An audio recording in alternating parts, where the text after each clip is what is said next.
이번 시간에는 전산세무 2급 소득세 이론편 중에서 금융소득은 어떻게 과세가 되는지 과세 방법을 살펴볼 거고요. 자, 그러면 3번 케이스입니다. 교재는 229페이지 가시면 되고요. 금융소득은 원천징수가 몇 퍼센트가 적용되는지 이제 원천징수 세율을 말할 건데, 지금 말씀드렸지만 여기서 말하는 금융소득이라고 말하는 것은 이자소득과 배당소득을 두 개를 더해서 부르는 금융소득이라는 별도의 용어예요. 그리고 이자랑 배당을 왜 더하냐면 이자소득에 대한 이때까지 해서 이자소득금액까지 오는 과정과 배당과 관련된 배당소득금액까지 오는 건 각계전투로 가는데, 요 이자소득금액과 배당소득금액까지 오고 나면 이제 이 소득을 더해요. 두 개를 더해서 어떤 식으로 과세가 되느냐를 이제 규정짓고요. 그러나 이자나 배당금을 지급받을 때 원천징수가 각각 되고는 들어오겠죠. 지금은 그 이자와 배당을 같이 보는 거예요. 원천징수가 몇 퍼센트가 되고 들어왔을까? 자, 그럼 몇 퍼센트씩이 있는지 좀 볼게요. 먼저 일반적으로 여러분이 은행에서 이자 받거나 주식을 투자하고 배당금 받는 일반적인 금융소득은, 그 금융소득이라고 말하는 거 이자 배당을 둘 다 가장 일반적인, 가장 기본적으로 금융소득이 원천징수가 되는 세율은 14%예요. 이 14%가 가장 기본적으로 어떨 때 적용되냐면, 여러분이 은행에다가 돈 넣어놓으면 이자 들어오잖아? 그치? 그 이자가 기본적으로 14% 원천징수가 되고 들어오는 소득세 원천징수 세율이에요. 대신 소득세가 징수되면 이 세율의 소득세의 10%인 1.4%가 같이 징수가 되거든요. 그래서 여러분 통장에 돈이 들어올 때 그 원천징수가 되는 토탈 세율을 굳이 말하자면 15.4%가 여기서 나오는 거예요. 근데 15.4%가 어떤 세금의 세율이라고 말하면 안 되고, 그것은 그냥 원천징수 세율을 말하는 거고, 소득세랑 지방소득세를 합산한 한방의 세율이라는 뜻이야. 그래서 지금부터 여러분이 이 세율을 외우실 땐 15.4%를 외우시면 안 되고, 우리가 공부하는 거는 지금 어떤 세법이냐면 소득세법이거든요. 그래서 소득세법에 의한 세율만 외우시면 돼요. 그것은 14%. 그리고 지방소득세는 어차피 이 세율에 10%니까 1.4%가 붙는 것 뿐이라서 얘를 뭐 굳이 외울 건 없죠. 우리는 원천징수가 되는 세율만 외우시면 돼요. 자, 14%가 원천징수가 되는 첫 번째는 일반적인 은행으로부터 이자 받거나 여러분이 주식을 투자하고 배당금 받을 때 14% 소득세 원천징수 된다는 뜻이고요. 자, 그 다음에 밑에 법인이 아닌 단체가 금융소득이 발생됐을 때, 여러분 법인이 아닌 단체는 누구라고 그랬죠? 법인이 아니니까 개인이라고 그랬죠? 그러면 개인이 단체야. 그럼 개인이야 그냥. 단체라 할지라도 얘는 개인. 개인이 금융소득이 생겼대. 여러분 이게 어디냐면은 아파트 관리사무소. 아파트 관리사무소는 단체이긴 하지만 법인은 아니거든요. 그러면 이 입장인 거야. 단체 중에 개인으로 분류되는 단체. 아파트 관리사무소가 아파트 관리비를 어디다 넣겠어요? 은행에 넣어놓겠죠? 그럼 은행이 아파트 관리사무소에 해당하는 계좌로 이자를 넣어주겠죠. 그때 이자가 들어올 때 몇 퍼센트가 징수가 되냐? 14% 까인다. 이 뜻이에요. 자, 그 다음에 여러분이 법원으로부터 어떤 뭐 경매를 당하거나 다양한 법원에 보증금을 예치해 놓는 경우가 있어요. 그 내용이 끝날 때까지. 그 사실이 마지막에 확정될 때까지 보증금을 넣어놔. 예를 들면 일반 경매 같은 거 참여할 때도 많이 보증금을 예치하거든요. 근데 그 모든 거래가 완료가 되면 내가 보증금 예치해놨던 것 중에서 뭐 거래가 성사되지 않았거나 내가 경매에 입찰받지 않아서 다시 보증금을 돌려받을 때 법원이 그 보증금을 내가 예입한 날부터 그 보증금을 돌려주는 날까지 기간 계산해가지고 이자를 줘요. 법원이 보증금 가지고 있는 기간 동안 보증금이 뭐 1, 200이겠어? 몇 천? 몇 억을 하니까. 그럼 내가 뭐 2억을 넣어놨어. 그리고 나는 한 6개월 동안 법원 보증금이 법원에 들어가 있었어. 그리고 6개월이 지나고 나서 다시 그 보증금을 돌려받게 된 거야. 그때 내가 예치했던 2억만 주는 게 아니라 그 기간 동안에 발생된 이자도 주거든요. 근데 그 이자를 몇 퍼센트 징수하겠다는 뜻이냐? 14%. 자, 요 세 개는 기본세율 14%. 원천징수가 되는 가장 기본적인 세율은 14%예요. 자, 그리고 나면 이제 네 번째 케이스. 우리가 직장인들이 공제회 가입하고 직장 공제회에 내가 10만 원 넣고 나중에 돌려받는 돈이 12만 원이면 2만 원이라는 것도 이자 소득으로 과세한다고 그랬죠? 초과 반환금. 내가 예치했던 돈을 받는 건 그냥 원금 받는 거고 초과해서 받는 돈은 이자라고 했으니까. 근데 직장 공제회 초과 반환금은 소득세법상의 기본세율 있죠? 그 기본세율. 우리가 말하고 있는 8단계 누진세율. 그래서 요 기본세율에 의해서 원천징수가 되고 들어와요. 얘는 단일세율이 아니라는 뜻이에요. 자, 그 다음에 비영업대금에 대한 이익인데 요 이자소득으로 분류되는 영업대금의 이익은 여긴 거야. 그러니까 일반적인 금융소득은 일반적으로 영업대금에 대한 이익인 거고 그렇지 않은 건 비영업대금에 대한 이익인 거고 우리 제조기업이 이자를 주고 그 이자를 받을 때 무조건 원천징수하고 주거든요. 근데 제조업은 이자를 지급하는 게 영업활동이 아니잖아. 그치? 그럼 여러분이 만약에 나는 제조회사를 다니는데 우리 회사가 누군가에게 이자를 준다. 그럼 100만 원의 이자를 줄 때 원천징수해야 되는데 이때 원천징수를 몇 퍼센트 하고 줘야 될까요? 무조건 25%예요. 이거 특이하지. 그래서 영업대금에 대한 원천징수세율과 비영업대금에 대한 원천징수세율이 달라. 그래서 요걸 외우셔야 돼. 요거는 그러니까 25만 원에 해당하는 소득세가 징수가 되는데 나중에 실무적으로는 이 금액의 10%인 지방소득세가 또 붙겠죠. 그러니까 27만 5천 원이 차감되고 나머지가 이제 상대방에게 지급이 되겠죠. 이렇게 원천징수를 어차피 원천징수만 하면 되니까 아무 금액이나 적용하면 되죠. 그러면 안 되는 거야. 정확한 세율이 적용돼야 돼. 이걸로 과세가 종결되는 분리과세가 될 수 있기 때문에 이거를 정확하게 지켜서 원천징수 해야 한다는 것. 그래서 영업대금에 대한 이자 소득과 얘는 일반적인 금융과 비영업대금에 대한 이자 소득의 원천징수 세율이 극단적으로 차이가 있다고 생각하시면 좋고요. 자, 그 다음에 우리가 이제 배당소득 중에서 공동사업자가 분배금을 받으면 그건 사업소득으로 과세하지만 출자만 한 공동사업자는 배당소득으로 과세한다고 했는데 이때 이 배당소득이 기본적인 14%가 적용되는 게 아니라 얘도 25%가 붙어요. 그러니까 얘하고 얘는 동일한 세율인데 이자이긴 하지만 비영업이어서 얘는 배당금이긴 한데 출자만 한 공동사업자여서 25%가 두 개가 적용돼요. 요거 두 개 정도 분명히 구분을 해 놓으셔야 되고 출자 공동사업자는 사실은 여러분 이거 배당소득이라고 말은 배당소득이라고 얘기하고 있지만 사실은 어떤 소득으로 가지 않고 일로 온 거냐면 사업소득으로 가야 되는데 배당소득으로 과세가 되는 거잖아요. 그렇죠? 출자만 했다는 이유로. 사업은 경영에 참여하지 않았기 때문에 다른 사람들은 사업소득으로 받는데 나만 배당소득으로 받는 거잖아. 그래서 25%가 붙는 것도 중요하고 뒷부분에 과세가 되는 방법도 얘가 되게 특이하다는 것도 기억하셔야 돼. 자, 그 다음에 2018년 이전에 발행했던 장기채권이요. 장기채권과 장기적으로 장기채권에 대한 이자를 받는 사람이, 그러니까 이자 소득이 있는 자가 장기간 채권을 예치하고요. 그 장기간 채권을 가지고 있다는 얘기는 만기가 길다는 얘기죠. 그러면 이 장기 채권에 대한 이자를 받을 때 이 사람이 자기가 선택할 수 있었어. 종합과세 할 것인가 분리과세 할 것인가를 자기가 선택할 수가 있었어. 예전에. 근데 지금은 아니에요. 지금은 아니고요. 언제까지만 이거 있냐면 2018년도 이전에 발행했던 채권에 대해서만 이자를 받는 사람이 내가 그 이자를 받고 예를 들어 막 5천만 원 받았어. 이자를. 그럼 그 이자를 분리과세가 되는 걸로 과세가 종결되는 걸 택할 수도 있고 5천이니까 5월 달에 신고하는 종합과세 대상에 합산할 수도 있었고 둘 중에 하나를 선택할 수 있었거든요. 여러분이 소득이 많은 사람이라면 종합과세 하는 게 유리할까요? 분리과세 하는 게 유리할까요? 소득이 얼마가 있느냐에 따라서 달라지겠죠. 만약에 이 사람이 이미 과세표준의 구간이 여기까지 꽉 찬 거야. 10억까지. 그래서 10억을 넘어가는 순간 무조건 45%가 붙여. 이때까지 보세요. 어떤 소득이든 여기까지 꽉 찼어.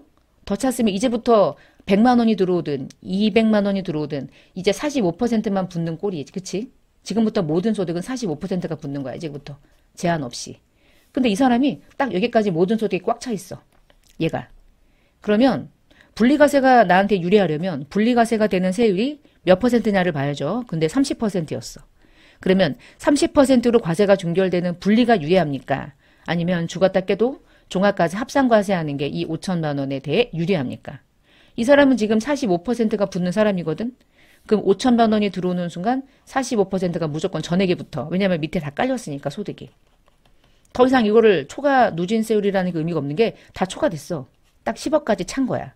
이제부터는 무조건 45%가 붙어. 그러면 5천만 원이 종합과세가 돼서 45%가 붙느니 몇 퍼센트 내는 걸로 과세가 종결되는 게 훨씬 더 유리해요. 30%라는 세율로 분리과세를 신청해서 30%만 내고 과세가 종결되는 게 훨씬 더 유리하겠죠.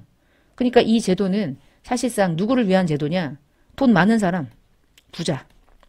부자들에게 만들어준 혜택이야. 그러니까 30%라는 세율이 나에게 유리하니까 분리를 하겠지. 30% 내는 걸로 과세를 종결하겠지. 만약에 나는 해봤자 늘 6%에서 움직이는 사람이야.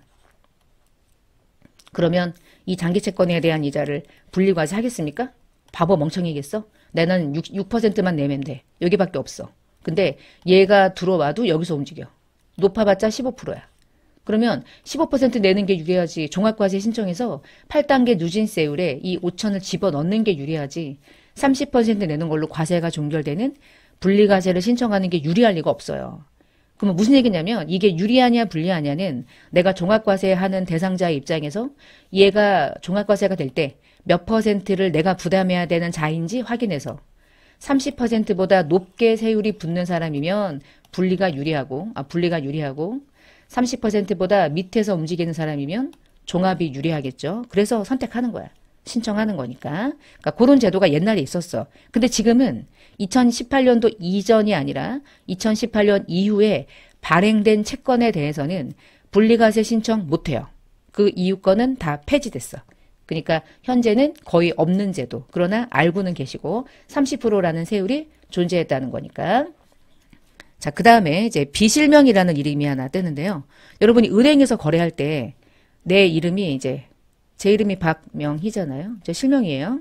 가명 아니고. 그러면 제 이름으로 은행 가가지고 요즘에 계좌 틀려고 하는 것도 힘들더만. 여러 가지 계좌를 많이 만들지도 못하게 하더만, 요즘에. 그쵸? 그 문제가 이게 예전처럼 은행에 가가지고 계좌 하나 트는 것도 그게 쉽지 않더라고요. 여러분, 은행 가서 계좌할 때 내 이름이 아니라 내 별명으로 은행 계좌 만들 수 있어요? 반드시 어떻게 해야 돼? 실명으로 해야죠. 실명이 아닌 걸 뭐라 그래? 비실명이라고 하는 거야. 그럼 비실명으로 거래하는 거 지금 현재 존재해요? 지금 못해요. 그런데요, 예전에는 존재했어요. 예전에는 어떻게 했냐면 제 이름으로 안 하고 저희 친구들 4명이 계좌 하나를 만들었는데 여기다가 이제 닉네임처럼 해가지고 이름을 하나 만들었었어. 그때 뭐 되게 촌스럽게 4글자로 이렇게 앞자 따가지고 자기가 좋아하는 이름에 하나하나 띄워가지고 4글자로 해가지고 재밌게 땄었어. 그리고 여기 은행에다가 계속 매월 이렇게 용돈 같이 해가지고 우리가 저축처럼 불입해서 한번 놀러가고 요 돈 가지고 놀러가고 이랬거든요. 이때 계좌 만들 때 실명을 요구하지 않았거든요. 왜 그랬냐면 예전에는 비실명이었어. 비실명이었는데 지금 돌아가셨죠? 김영삼 대통령이 금융실명 거래, 금융실명제라고 하는 걸 제도를 만들면서 그때 모든 은행은 이제부터 비실명 거래는 인정하지 않고 무조건 모든 금융거래는 실명 전환한다. 그래서 그때 이렇게 용돈 같은 거 이런 자기의 이름으로 하지 않은 것들은 다 주민등록증 가져와서 자기의 이름으로 실명 전환하고 이랬거든요. 근데 여전히 비실명으로 남아있는 계좌들이 있대. 누굴까? 돈이 있는 사람일까요? 돈이 없는 사람일까요? 돈이 있는 사람이겠죠. 그쵸? 그래서 돈이 있는 뭐 정치인들. 여러분 알잖아? 그치? 머리 없는 분, 이렇게 머리 없는 분 있어요. 전땡땡이라고. 그런 사람들이 그 돈을 숨겨놓는 거지. 실명으로 하지 않고 비실명으로 어딘가에 다 숨겨놔. 그럼 이 돈이 예금에 뭐가 붙겠어요? 계속 이자는 붙겠지. 그러면 이자를 은행이 줘야 되잖아. 근데 은행이 이자를 줘야 되니까 몇 퍼센트를 징수해야 되잖아. 근데 자꾸 실명으로 전환하라는데 얘가 안 와. 누군지 얘기하지 않아. 왜냐면 내가 얼마가 있는지 아는 순간 얘가 체납한 세금을 국가가 걷어가. 그러니까 세금 체납하고 그냥 조용히 죽을 거야. 그리고 아들에게 알려주겠지. 아들아 이거 내 거다. 네가 가서 나중에 실명으로 전환해서 네가 써라. 뭐 이럴 거 아니겠어요. 우리가 알지 못하는 일들이 무수히 많죠. 우리가 알지 못하는 그 밑에서 우리는 알지 못하는. 그리고 비실명은 현재 진짜 되게 많아. 생각보다 많아. 그럼 비실명 거래했을 때 어떻게 할 거냐 이 얘기예요. 그 다음 두 번째, 회사가 누군가에게 돈을 빌려줬고 누군가에게 돈을 빌렸고 누군가에게 그러면 이자를 줘야 돼. 근데 그 사람이 내 이름을 말하지 말래. 이게 뭐야? 이게 비실명인 거예요. 이게 비실명. 그럼 왜 얘기하지 말라고 그럴까요? 내 소득이 내가 얼마만큼의 돈이 있는지가 드러나니까. 그러면 이런 사람들도 있고 이런 사람들도 있어. 회사가 이자를 줘야 되는데 얘가 자기의 이름을 말하지 말래. 근데 이자는 달래. 그러면 이거 이자를 줄 때 원천징수해야 되는데 몇 퍼센트 원천징수하냐 이 얘기죠. 그럼 여러분 이게 비실명이라는 특징은 뭐냐면 얘가 누군지 모른다는 얘기야. 잠깐 지울게요. 얘가 누군지 몰라. 상대가 누군지 알 수 없어. 그럼 상대가 누군지 알 수 없는데 얘가 그 이자를 받아서 스스로 5월 달에 종합과세 신고를 하겠습니까? 절대 안 하겠습니까? 안 하려고 하는 거잖아. 그래서 무조건 분리과세 하도록 하는 거야. 그 얘기는 돈을 주는 자가 너 얘가 누군지 말하지 못해? 그러면 원천징수 높게 할 거야. 소득세에서 가장 현재 높은 세율은 45%죠. 그래서 얘가 회사라면 예를 들어 회사가 누군지 말하지 못하고 이자를 준다면 너 그때 원천징수 무조건 45%. 45% 징수해. 그리고 그 순간 과세가 종결되는 것. 왜냐하면 얘가 종합과세 하더라도 최고 세율은 45거든. 그러면 최고 세율 45%가 붙은 상태에서 이자를 주면 세금을 계산하는 데 있어서는 전혀 문제가 없잖아. 그치? 그러니까 그걸로 과세가 종결돼. 아무 상관없어. 가장 높은 세율을 적용했으니까. 이게 싫으면 이름을 얘기하고. 그 얘기예요. 자, 두 번째는 금융거래. 금융실명제법에서 금융거래를 통해서 이자를 지급받는데 얘가 누군지 평생 금융실명제에 의해서 전환하지 않았다면 그때는 무조건 90% 원천징수가 돼요. 그러니까 세율이 가장 높아요. 90%인데 지방소득세가 여기에 9%가 더 붙는다 그랬잖아. 그러면 토탈 몇 퍼센트 세금을 내는 거야? 실제로는 99% 세금 내는 거예요. 그러니까 얘 통장에 1%만 돈이 들어가는 거야. 그게 억울하면 빨리 실명 전환하시고 실명 전환 안 하니까 최고 세율 때립니다. 대신 이렇게 했다면 비실명이니까 얘가 누군지 몰라도 돼. 왜냐하면 5월 달에 신고하지 않아도 얘에 대한 세금은 완벽하게 징수를 가장 높은 걸 적용했기 때문에 그래서 무조건 분리과세가 되는 가장 대표적인 세금이기도 해요. 그래서 최고 세율은 45%가 붙어요. 최고 세율은 어떨 때부터? 나쁜 짓 했을 때. 실명을 전환하지 않았을 때 붙는다. 그건 이자든 배당이든 예외 없이. 마지막에 조특법상에 의해서 분리과세가 되는 금융소득이 어마무시하게 많아요. 분리과세가 되는데 이 경우는 혜택을 주려고 하는 거야. 그래서 낮은 세율도 있고요. 뭐 14%보다 조금 높은 것도 있고요. 얘같이 25%가 붙는 경우도 있어요. 안 외워도 돼요. 요 정도만 외우시면 돼. 우리가 공부하는 건 소득세지 조특법이 아니니까. 이런 게 있구나.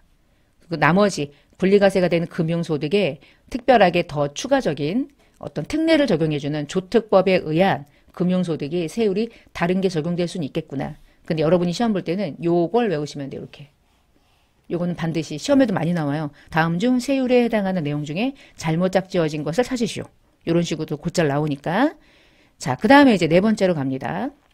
그럼 여기서 이제 금융소득이 어떻게 과세가 되는가? 이제 이 얘기예요. 이자를 받을 때, 이자나 배당금을 받을 때 세 가지 케이스라고 생각하시면 돼. 금융소득이 지급될 때 첫 번째, 원천징수가 됐는데 그 원천징수가 되는 걸로 과세가 종결되도록 해버려야겠다. 라고 하는 원천징수를 완납이라고 그랬죠. 그래서 금융소득 중에 완납적인 원천징수가 되고 지급되면 이것은 무조건 일단 분리과세가 되는 특징을 가져요. 얘가 이제 열거돼 있어. 세법상. 근데 두 번째, 금융소득이 누군가에게 이렇게 지급돼. 근데 원천징수가 됐는지 안 됐는지하고 상관없이 부가소득세에서 이렇게 가겠대. 넌 분리과세 절대 안 돼. 너는 무조건 5월 달에 합산과세 해. 그래서 종합과세 하는데 얘네들은 무조건이고 얘는 무조건이에요. 그리고 세 번째가 누구냐면 나머지 얘도 아닌 무조건 분리과세가 되는 걸 빼고 나머지는 금액에 해당하는 금액을 가지고 판단해서 그 금융소득의 기준금액이 2천만 원 이하까지는 분리과세할 수 있도록 해주고요. 2천만 원을 초과할 때는 종합과세가 되는 두 가지 케이스로 움직여요. 근데 그 2천만 원이라는 금액을 어떠한 금액들을 이 2천만 원이라는 기준 금액에 포함을 시킬 것인가. 그걸 정리하는 게 중요하고요. 무조건 분리과세가 되는 게 도대체 어떤 것들이 있는가. 무조건 종합과세가 되는 건 또 어떤 것들이 있는가. 2천만 원이라는 금액에 어떠한 것들이 2천만 원이라는 금액의 기준 금액에 들어가서 이하가 불리고 초과면 종합이 되는 것이냐. 뭐 이런 것들을 좀 보는 거예요. 자, 그러면 위에 나와 있는 내용들은 조금 이따가 보고요. 일단 표를 한번 가볼게요. 자, 표로 가보시면은 세 가지 케이스가 있다고 그랬죠? 무조건 분리과세가 되는 게 있어. 무조건 분리. 이거는 묻지도 않고 따지지도 않아. 대신 무조건 분리과세라고 얘기할 때는 머릿속에서 뭘 먼저 머릿속에서 떠올려야 되냐면 원천징수가 완벽하게 완납된 케이스구나. 이렇게 이해하시면 좋아요. 그러니까 완벽한 세율이 존재해야 돼. 그게 존재하지 않으면 이렇게 무조건 분리과세가 절대 될 수가 없어요. 자, 그 첫 번째가 뭐냐면 우리가 금융소득이 여러분 분리과세가 된다는 얘기는 혜택을 주는 거 아닌가? 그렇죠? 혜택을 주기도 하고 법적으로 제재를 가하기도 해. 그게 여러 가지가 존재하는데 첫 번째가 뭐냐면 이 중에 야 이거 너 제재를 가할 거야 라고 하는 게 비실명 금융소득이었던 거야. 방금 전에 비실명 금융소득은 최고세율 45% 또는 금융실명제에 의한 비실명은 90%가 붙었죠. 그럼 비실명은요. 무조건 분리과세가 될 수밖에 없어. 왜냐하면 상대가 누군지 알 수 없기 때문에. 그걸로 과세가 종결될 수밖에 없죠. 대신 세율을 높게 적용하는 거죠. 이게 첫 번째 무조건 분리고요. 두 번째는 이 경우는 두 번째 케이스 나머지 것들은요. 이 소득을 지급받는 자들에게 세제적인 혜택을 주려고 하는 거야. 자, 직장공제외 초과반환금을 받았대. 그럼 내가 직장인이었겠죠? 그쵸? 탈퇴했거나 퇴사했기 때문에 돌려받았겠죠? 근데 이자들은 직장 공제외가 원래는 과세하지 않았다가 99년도 이후부터 과세한다고 했잖아요. 제가 이자 소득으로 초과 반환금에 대한 그 부분을 이자 소득으로 과세하는데 그 이자 소득을 내가 회사를 그만두는 순간 다른 근로소득도 있을 텐데 타소득도 있겠죠. 근데 그 타소득을 다 합산해서 신고하는 얘를 종합으로 집어넣어 버리면 내가 원래 내가 신고해야 되는 과세표준의 구간을 얘 때문에 얼마가 더 초과돼서 높은 세율이 적용될지 전혀 알 수 없지. 이게 직장 공제외 초과반환금을 이자소득으로 과세하는 것도 억울한데 이것을 5월 달에 종합과세 합산하는 것도 억울한 거야. 그래서 얘는 과세가 종결될 수 있도록 해줄게. 대신 이 직장 공제외 초과반환금이 적용될 때 원천징수가 되는 건 기본 세율이었죠. 자, 그 다음에 법원 보증금 이자. 아까 봤죠? 법원 보증금에 대한 이자도 14%가 적용되고 원천 징수가 된다 그랬는데 법원 보증금 이자도 이자를 내가 받고 싶어서 받는 게 아니라 법원에 내 개인적인 어떤 경매 같은 나름의 사유가 있어서 보증금을 예치할 수밖에 없었는데 그것에 대한 이자를 주면서 이걸까지 종합소득으로 합산하라는 건 너무 과하잖아. 그래서 분리과세 해주는 거예요. 이만큼 세금 냈어? 그래. 과세 종결. 과세 종결. 그 다음에 아까 제가 아파트관리소를 얘기했죠. 법인으로 보는 단체가 아닌 단체. 그러니까 너무 어렵게 얘기해. 그냥 개인으로 보는 단체라고 하면 되잖아. 이게 개인으로 보는 단체라는 뜻이거든요. 개인으로 보는 단체. 쉽게 말하면 아파트관리사무소가 은행에서 이자 받을 때 14% 원천징수 되고 들어오는데 이때 이것을 종합과세 할 수 있어? 얜 사람이 아니잖아. 그냥 아파트관리사무소잖아. 그러니까 어떻게 종합과세 해? 그러니까 무조건 분리과세 해야죠.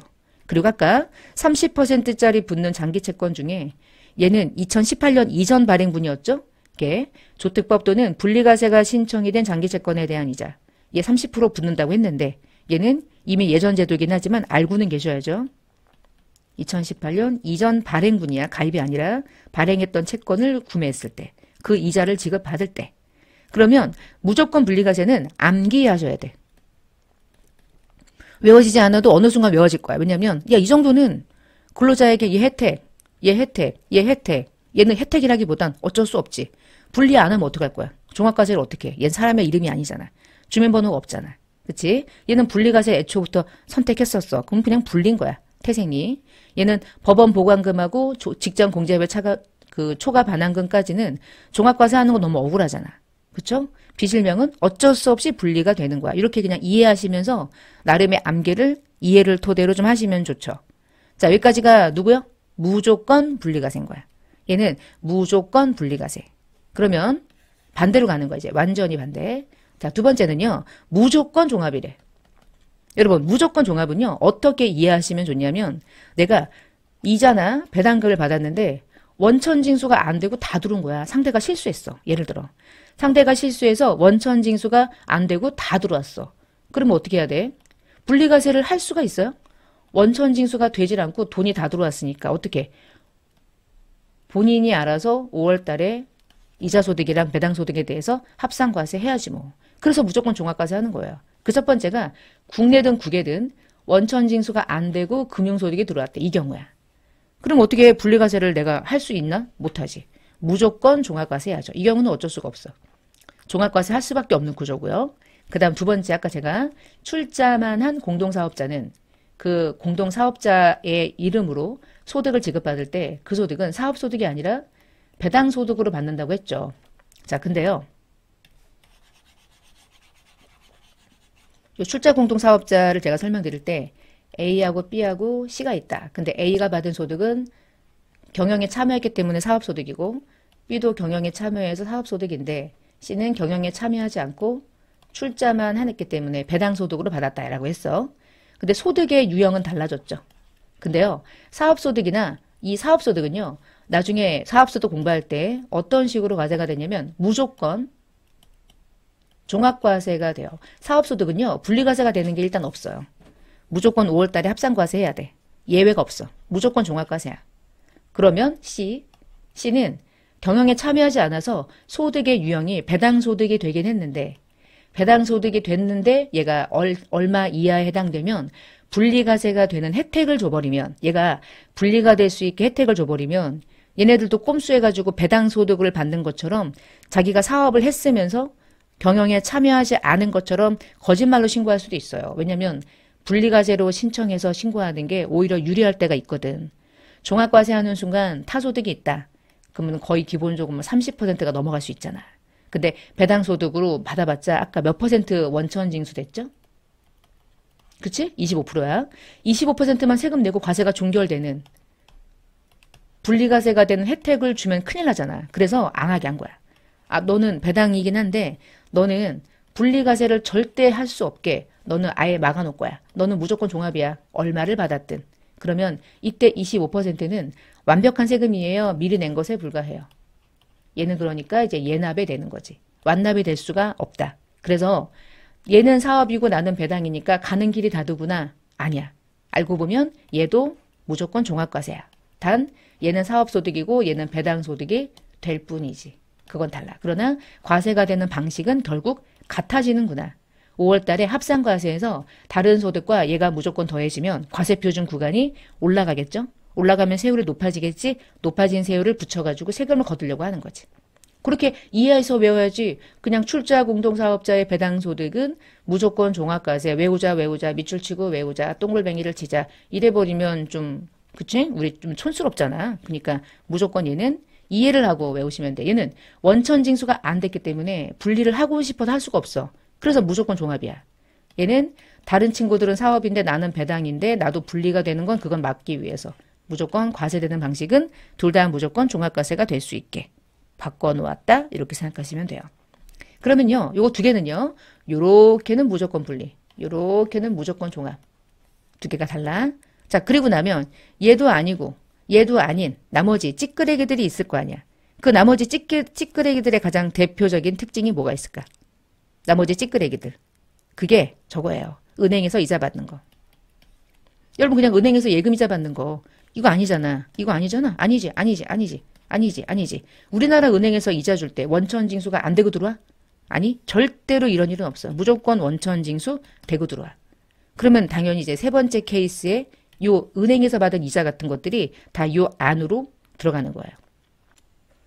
자, 그러면 이제 조건부 종합과세가 어떤 식으로 요 아래 설명하고 있는 게 무슨 말인지 읽기 전에 간단하게 숫자를 가지고 좀 이해하는 시간을 가져볼게요. 밑에 보시면 1번, 2번 해서 뭐 종합과세가 전액이 되기도 하고 종합이 되기도 하고 분리가 되기도 하는 게 나와 있죠. 자, 요 얘기를요.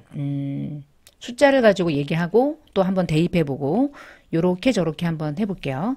자, 그냥 가장 쉽게 첫 번째 다 필요 없고 우리는 무조건 종합과세가 무조건 분리과세가 되는 것도 하나도 없어요. 하나도 없어. 무조건 종합과세가 되는 것도 없어. 우리는 그냥 단순하게 은행으로부터 이자 받는 은행 이자밖에 없는 거예요. 은행 이자. 근데 그 은행 이자가 1,800만 원이야. 또는 2,000이야. 까지. 그러면 1,800이든 2,000만 원 이하든 은행 이자만 있는 거죠. only. 그러면 얘는요. 어떻게 하냐면 은행 이자는 조건부 종합과세 대상이 되는 이자인데 그 은행 이자는 이제 뭘 가지고 판단하냐면 2,000만 원 이하라면 이렇게 2,000만 원 이하라면 분리과세가 조건부 분리과세가 되고요. 2,000만 원을 초과했을 때 종합과세가 되는 거예요. 여기서 말하는 2,000만 원은 얘도 아니고 일단 원칙상 얘도 아닌 나머지 그냥 가장 기본적인 은행 이자를 머릿속에서 떠올리시면 돼. 은행 이자는 우리나라에서 2,000만 원 이하자는 분리과세가 돼요. 근데 여러분 은행 이자가 2,000만 원이면 원금은 어마무시하겠지. 그 원금의 이자율이 그렇게 많이 붙지도 않잖아 요즘엔. 그러면 원금이 어마무시한 우리나라의 어마무시한 금융소득자일 텐데 그 사람들이 2,000만 원 이하까지 은행 이자를 받은 거야. 이자가 2,000이야. 원금은 어마무시한 거고. 그러면 그 은행 이자 2,000만 원 이하까지는 분리과세가 된다는 얘기는 몇 퍼센트 원천징수가 되고 과세가 종결된다는 뜻이에요. 은행이자는 14%라고 그랬죠. 그럼 2,000만 원까지는 14% 내고 과세가 종결돼요. 얘네들이. 돈 많은 애들이. 어마무시한 사실은 혜택이죠. 여러분 그 2,000만 원이든 1,000만 원이든 500만 원만 이자가 있어도 원금이 어마무시한 거잖아. 그런데 얘를 14%낸 걸로 과세가 종결된다는 건 혜택이죠. 얘가 5월 달에 종합과세 대상이 된다면 적어도 6%에서 끝나는 사람들은 아니겠지? 다른 소득이 어마무시하게 많다고 그랬잖아요. 그러면 적어도 15%거나 24%까지는 붙는단 말이야. 이 정도는. 그럼 얘가 얼마든 여기에 들어와서 높은 세율이 적용돼서 종합과세 하는 게 사실은 맞죠. 근데 이 문턱 효과라고 하는 이 턱이 2,000만 원이라는 이 턱이 너무 높아요. 낮춰야 되잖아. 예전에 4,000만 원이었거든. 근데 지금 현재 2,000만 원 된 거는 김대중 대통령이 있을 때 낮춘 거야. 그러고 나서 얘가 낮춰질 일이 없죠. 왜냐면 돈 많은 애들이 다 정치인들이니까 지네들이 세법을 만드는 건데 2,000만 원보다 낮춰가지고 얘를 1,000만 원으로 낮추면 금융소득자 중에 1,000만 원을 초과할 때 다 이 구간에 들어갈 텐데 그럼 세금 많이 낼 텐데 지는데 빨간색이잖아. 그치? 빨간상 저기 강남 쪽 이런 사람들이 다 여기에 걸리잖아. 그래서 여러분 그 국민의힘이 국민의당 이름도 맨날 헷갈려 맨날 바꿔가지고 그쪽은 또 강남에서는 늘 빨간색이 이기잖아요. 근데 왜 빨간색이 이길까? 돈 많은 사람들 쪽이거든. 그런 사람들은 세제 혜택을 많이 해주거든. 파란색은 나름의 서민들을 대상으로 한다는 어떤 정치인들이 모인 단체이기 때문에 거기서는 어떻게든지 세금을 거두려고 하는 거죠. 삼성 잡아먹으려고 하고 그다음에 강남 잡아먹으려고 하고 근데 거기에 눈치 보는 당이 빨간당. 빨간당이 절대 이 돈을 낮출 생각을 안 할 거고 통과되기 어렵겠죠. 그래서 이게 문턱효과라는 2,000만 원이라는 금액은 사실은 어마무시한 돈인 거예요. 자, 다시 돌아가서 그러면 단순하게 보면 얘 하나도 없고 얘 하나도 없을 때를 전제한 거야. 단순하게 2,000만 원까지 은행이자 있다. 그러면 분리과세 되는구나. 묻지도 말고 따지지도 않고 은행이 이자 주거나 내가 또 배당금 받을 때 다 토탈 묶었을 때 2,000만 원 이하면 끝나는구나. 과세가 종결되는구나. 기본세율 14% 원천징수가 되는 걸로가 기본이야. 자, 그거 하나 기억하시고 이제 두 번째로 들어가는데 이제 아주 디테일한 부분까지 들어가는 거예요. 자, 보시면은 제가 지금 2,000만 원이라고 하는 금액은 어떤 걸 의미하냐면 1과 2, 1과 2를 제외한 얘도 아니고 얘도 아닌 나머지 금융소득. 쉽게 말하면 은행에서 받는 예적금의 이자 같은 거야. 그 금융소득의 소득금액과 얘와 그 다음에 두 번째 케이스는 두 개였죠. 무조건 종합과세가 되는 건 원천징수가 안 된 금융소득과 출자공동사업자의 배당소득이 있었죠. 그럼 예를 들어서 얘가 한 얼마라고 그럴까? 얘가 한 300이라고 하고요. 얘가 한 1,000만 원이라고 하고요. 은행 예금 이자가 1,800만 원이라고 해볼게요. 그러면 조건부 종합과세라고 하는 그 2,000만 원을 초과하냐 초과하지 않느냐라고 판단할 때 그 2천만 원에 포함되는 소득은 무조건 분리과세가 되는 건 일단 무조건 배제하고요. 무조건 종합과세가 되는 2번에 무조건 종합과세가 되는 금융소득도 더해. 왜 더하냐면 2천만 원이라는 기준금액을 어떻게든 높이기 위해서. 2천만 원 이하가 되는 것을 어떻게 하면 2천만 원에 가깝게 만들기 위해서 더하는데 이때 출자공동사업자의 배당소득은 빼요. 그러면 무슨 얘기냐면 예금이자가 지금 1,800이죠? 그럼 얘는 더하는 거죠? 얘는 더하죠. 자, 그 다음에 얘가 300이 있고 얘가 1,000만 원이 있는데 2천만 원이냐 아니냐를 판단할 땐 1,000만 원 늘에 말래? 얘는 안 는대. 그럼 뭐는 늘에? 얘는 늘에. 그럼 얘를 넣었더니 300이야. 두 개 더하니까 얼마가 돼버렸어? 2,100만 원이 됐죠? 그럼 2천만 원 이하입니까? 요거 2,100만 원, 2천만 원 초과입니까? 2천만 원 초과죠. 자, 그럼 여기서 이제 어떻게 들어가냐면 출자 공동사업자의 배당소득은 2천만 원이라는 기준금액을 판단할 때 포함하진 않아. 그러니까 얘가 있다면 얘는 들어가는 거야. 자, 왜 들어가냐면 1,800만 원만 있는 걸로 가면 얘가 분리가 될 수 있지만 두 개를 더했더니 2천이 넘네. 그럼 2천이 초과되는 순간 이제 어떻게 판단하냐. 얘는 원래 종합이죠.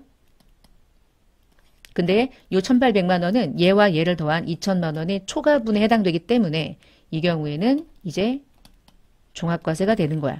이 1,800만 원만 보는 게 아니라 요 1번의 케이스에 있는 금액이 혹시 있다면 얘를 더해. 더해서 2천이 초과되면 종합이 되는 거야. 뭐가 종합이 되냐? 너 종합과세 하겠다 이 뜻인 거야. 너. 근데 얘는 원래 종합이니까 종합하고 너도 종합할게. 이게 동그라미 1번이에요. 자, 동그라미 1번을 요 아래쪽에다가 이걸 그대로 한번 적용을 해볼게요. 2천만 원이 넘냐, 2천만 원이 초과냐, 이하냐를 판단할 때는 어떻게 가냐. 무조건 종합과세가 되는 대상의 금액은 요 두 개 중에 얘만 들어가는 거야. 요 대상에. 그리고 얘 아니고 얘 아닌 나머지는 조건부 종합과세가 되는 은행 예금이자들을 말하는 거야. 조건부 종합과세가 되는 대상의 금융소득을 일단 집어넣어. 아이고 1,800이었죠?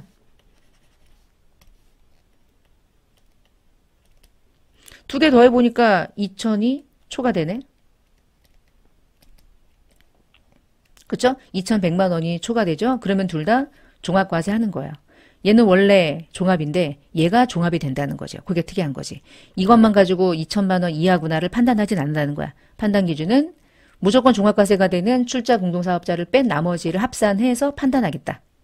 근데 옆에 보면 이제 세율에 대한 구간이 2천만 원 이하까지는 원천징수 세율이 적용되고 2천만 원이 초과되는 것은 누진세율이 적용되는 건 나중에 세율이 어떻게 적용되는지 종합과세 적용하면서 세율에 대한 세율이 적용되는 계산 구조고 여러분 요거까지는 안 해오셔도 돼. 그리고 또 하나는 우리가 이제 이해를 할 때 2천만 원을 초과했다면 2,100이잖아 여기까지가. 그럼 2,100만 원이니까 잠깐만 요거 2,100만 원 이거 두 개 더하는 거는 이해되시죠? 요거는 사실은 여기까지는 우리가 이해하기가 좀 어려운 게요. 계산하는 구조에서 적용하는 거예요. 왜 그러냐면 2,100만 원이라는 이유로 2천만 원까지만 받았다면 이게 만약에 200이었다면 아니면 얘가 1,700이었다면 딱 2천이죠. 딱 2천이면은 분리가 될 수도 있었죠. 얘가 분리가 되고 얘는 원래 종합이니까 종합이 되지만 근데 얘가 2천만 원보다 100만 원이 많아가지고 종합과세가 되니까 억울하잖아. 그래서 억울함을 면하기 위해서 2,100만 원이 종합과세가 되긴 하는데 적용되는 세율이 2천만 원까지는 원래 원천징수가 적용이 됐던 원천징수 세율을 적용해주고 2천만 원이 초과되는 부분을 초과 누진세율에 적용해줘. 그렇게 해줘야지. 종합과세는 맞아. 종합과세가 되는 대상에 5월달에 신고하는 건 맞는데 2,100만 원을 전액 다 종합과세가 되는 누진세율에 높은 세율을 전액 다 적용하지는 않겠다는 취지인 거예요. 그렇게 좀 약간의 혜택을 주는구나 라고 이해하시면 좋을 것 같고요. 자, 그 다음에 다시 한번 예제를 가지고 해볼게요. 자, 그러면 이런 경우도 있고요. 또 이런 경우도 있어. 두 번째 케이스. 두 번째 케이스는 무조건 종합과세가 되는 금융소득과 그다음에 조건부 종합과세가 되는 금융소득이 어떻게 차이가 있는지 보니까 무조건 종합과세가 되는 금융소득은 딱 200이야. 얘가 200이야. 그리고 조건부 종합과세가 되는 건 항상 머릿속에서 뭘 떠올리냐면 예금이자를 생각하면 돼요. 예금이자가 딱 1,800인 거예요. 근데 두 개 더하니까 딱 얼마입니까? 2천만 원 이하죠. 이하는 이하까지죠. 자, 2천만 원 이하면 뭐가 분리가 된다는 걸까? 얘는 분리해주고 얘는 종합이란 뜻이에요. 왜냐하면 얘는 2천만 원이라는 기준 금액에 합산해서 2천이 초과인지 2천이 이하인지를 판단하는 금액에는 더해지지만 그렇다고 2천만 원이 다 분리가 되는 건 아니지. 2천만 원은 원래 무조건 종합과세가 되는 애거든. 그래서 얘는 계산만 하고 나서 빠져나와. 그리고 얘는 다시 종합과세로 들어가. 누진세율이 붙겠죠. 그러나 이 1,800만 원이 이 두 개를 더했던 2천만 원 이하에 걸려서 얘가 드디어 1,800만 원만 분리과세가 되는 거고 이때 분리과세가 되면 원천징수로 과세가 종결되는 과세 방식을 취하겠죠. 이렇게 구분이 되는 거예요. 자, 만약에요. 여기서 방금 전에 제가 조건부 종합과세가 되는 금액이 예를 들어서 1,800만 원이 있었어. 얘가 1,800이야. 그리고 무조건 종합과세가 되는 금액이 300이었어. 그러면 두 개 더하면 2,100만 원이니까 종합과세 여기로 들어와야 되죠. 근데 알고 보니까 요 300만 원이 방금 전에 우리가 봤던 출자 공동사업자의 배당이었어. 그러면 이 출자 공동사업자의 배당은 2천만 원이냐 아니냐를 판단하는 금액에 합산해요, 안 해요? 안 하죠. 그럼 얘는 안 해. 얘는 원래 그냥 종합으로 그냥 하면서 2천만 원 이하에 판단하지 않는단 말이야. 그럼 뭐만 남는 거야? 1,800. 그러면 얘는 그대로 분리가 적용되고 과세가 종결되는 구조로 들어가겠죠. 자, 그래서 요 무조건 종합과세가 되는 금액은 원천징수가 안 된 게 있다면 그걸 판단하겠다. 그 금액을 더해서 2천이냐 아니냐를 판단하는 기준에는 반영하지만 무조건 종합은 항상 종합이고 조건부 종합과세가 2천만 원을 초과하는 금액에 들어갔을 땐 종합과세가 되는 거고 2천만 원 이하가 되는 순간 그때는 얘가 정확한 분리과세가 적용되는 것이고 그렇게 판단한다. 그럼 여러분 이제 시험 볼 때 여러분이 나중에 이제 연말정산을 할 때 나의 부양가족 중에 원천징수가 안 된 소득이 있거나 출자공동사업자의 소득이 있거나 뭐 비실명 금융소득이 있거나 이런 건 안 나와. 나오기가 어려워. 뭐만 나올까? 은행 예금이자 정도밖에 안 나와요. 여러분 은행 예금 이자밖에 없어. 그러면 조건부 종합과세가 없어. 기본적으로. 뭐만 가지고 판단하는 거야? 은행 예금 이자만 가지고 판단하는 경우가 가장 많아요. 그 금액만 가지고 판단하면 돼. 그 금액만 얼마 이하면 되는 거야. 2천만 원 이하면 분리가 되는 거고요. 2천만 원 초과하면 종합과세 되는 거예요. 그렇게 여러분이 구분하시면 돼요. 요 세율에 대한 부분은 그냥 아이 그렇구나 넘기시고 요것에 대한 정확한 학습은요. 나중에 저희 이제 채널에서 나중에 재경관리사 영상을 같이 제공할 건데 그때 재경관리사에서 징글징글하게 공부합니다. 세무 2급에서는 이것까지 공부하실 필요는 없어요. 제가 필요하지 않은 것까지는 또 할 필요는 없고 우리는 지금 자격증 중심이긴 한데 그래도 알고 있어야 되니까 이런저런 얘기들을 같이 나누는 것 뿐이다. 요것까지는 알 거 없고 종합과세냐 분리과세가 되느냐의 기준금액은 나머지 예금이자 가지고 판단하는 경우가 가장 많다. 그리고 나서 이제 위에 읽어볼게요. 1과 2를 제외한 금융소득 예금이자 하고 더하기 2에 있는 무조건 종합과세가 되는 것 중에 출자공동사업자의 배당소득 빼고 그러면 얘하고 더했을 때 2천만 원을 초과하면 종합과세가 되고요. 만일 무조건 종합과세가 되는 금융소득과 조건부 종합과세 되는 금융소득의 합이 요거죠. 2천만 원을 초과하지 않는다면 요거죠. 요거 초과하지 않는다면 조건부 종합과세는 원천징수가 되는 걸로 과세가 종결되는 분리과세가 적용될 수 있다. 그러나 무조건 종합과세가 되는 금액은 2천만 원이냐 아니냐를 판단하는 기준금액이 들어와서 판단이 끝나고 나면 얘는 다시 종합이 될 뿐이다. 얘도 같이 분리가 되는 건 아니에요. 그러니까 2천만 원의 기준금액을 어떻게든지 문턱을 높이기 위해서 얘를 더할 뿐이다. 더하고 나면 얘는 다시 종합이 된다. 너만 분리가 된다. 그렇게 이해하셔야 되겠죠? 자, 여기서 금융소득에 대한 과세 방식 세 가지가 있네요. 무조건 분리, 무조건 종합, 아니면 2천만 원 기준으로 이하면 분리, 초과면 종합. 아, 그리고 또 하나. 여기서 헷갈려 하시는 분이 만약에 예금이자가 2,500이다. 그럼 2,500만 원은 2천만 원까지는 분리가 되고 2천만 원을 초과하는 500만 원은 종합이 되고 이렇게 오해하시면 안 돼. 이거 절대 아니에요. 2,500만 원 전액이 종합이 되는 거야. 근데 그 종합이 될 때 2천만 원 이하까지는 원천징수가 되는 걸로 과세가 종결되는 것처럼 세율을 적용을 해주는 세액을 계산하는 구조가 특이하고, 그리고 2천만 원을 초과하는 세율은 초과 누진세율을 적용해서 2천만 원까지인 사람과 2,500만 원이라는 사람의 차이 때문에 얘는 세금의 부담이 엄청 커지고 2천만 원까지는 세금의 부담이 분리과세인 14%만 내는 것을 비교해서 어느 정도는 완화해 주기 위해서 세율 적용이 조금 다르다는 거야. 세율 적용이 다를 뿐이지 2천만 원의 초과분만 종합이 아니라 초과하는 순간 모두 다 종합과세가 되는 거예요. 2천만 원까지는 분리되고 2천만 원을 추가하는 것은 종합이 되고 이런 뜻이 아니에요. 이것은 세율을 적용하는 방식입니다. 세금을 계산하는 방식. 헷갈리시면 안 돼요. 2천만 원 초과하면 전액 다 종합이야. 전액 다 종합. 자, 그 다음에 이 앞부분에 제가 지문이 하나 있었는데 그 지문을 잠깐만 읽고 이제 마무리 해볼게요. 개인이 이자나 배당금을 지급받으면 대부분은 분리과세로 납세 의무가 종결되는 경우가 많아. 이유가 뭘까? 대부분 여러분 우리나라의 개개인이 이자나 배당금 아무리 받아도 1년 동안 2천만 원 초과할 수 있어? 내가 투자한 게 2천이 안 되는데 받아봤자 1, 20만 원이지. 내 통장에 오늘 돈이 이자가 들어왔는데 알고 보니까 1,200 얼마 들어왔던데 1,200만 원이 아니라 1,225원 이렇게. 그럼 다 분리해요. 여러분 살아가면서 그냥 뭐 소득이 아무리 많아도 2천만 원 초과하는 금융소득자 많지 않아요. 근데 고소득자의 금융소득은 금액이 커. 그래서 일률적으로 분리과세가 적용되는 경우는 영세한 개인하고 세금의 부담에 형평성의 문제가 생겨. 그렇잖아. 그 기준 금액이 2천만 원이었던 거야.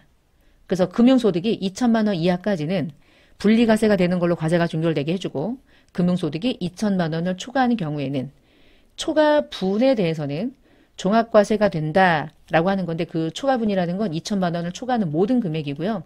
과세가 되는 방식에서 초과하는 금액과 2천만 원 이하까지 세율을 각각 다르게 적용하는 것뿐이에요. 그래서 금융소득에 대한 종합과세는 이자소득과 배당소득을 종합소득에 합산해서 누진세율로 적용해 주려고 만드는 제도다. 그렇게 이해하시면 되겠어요.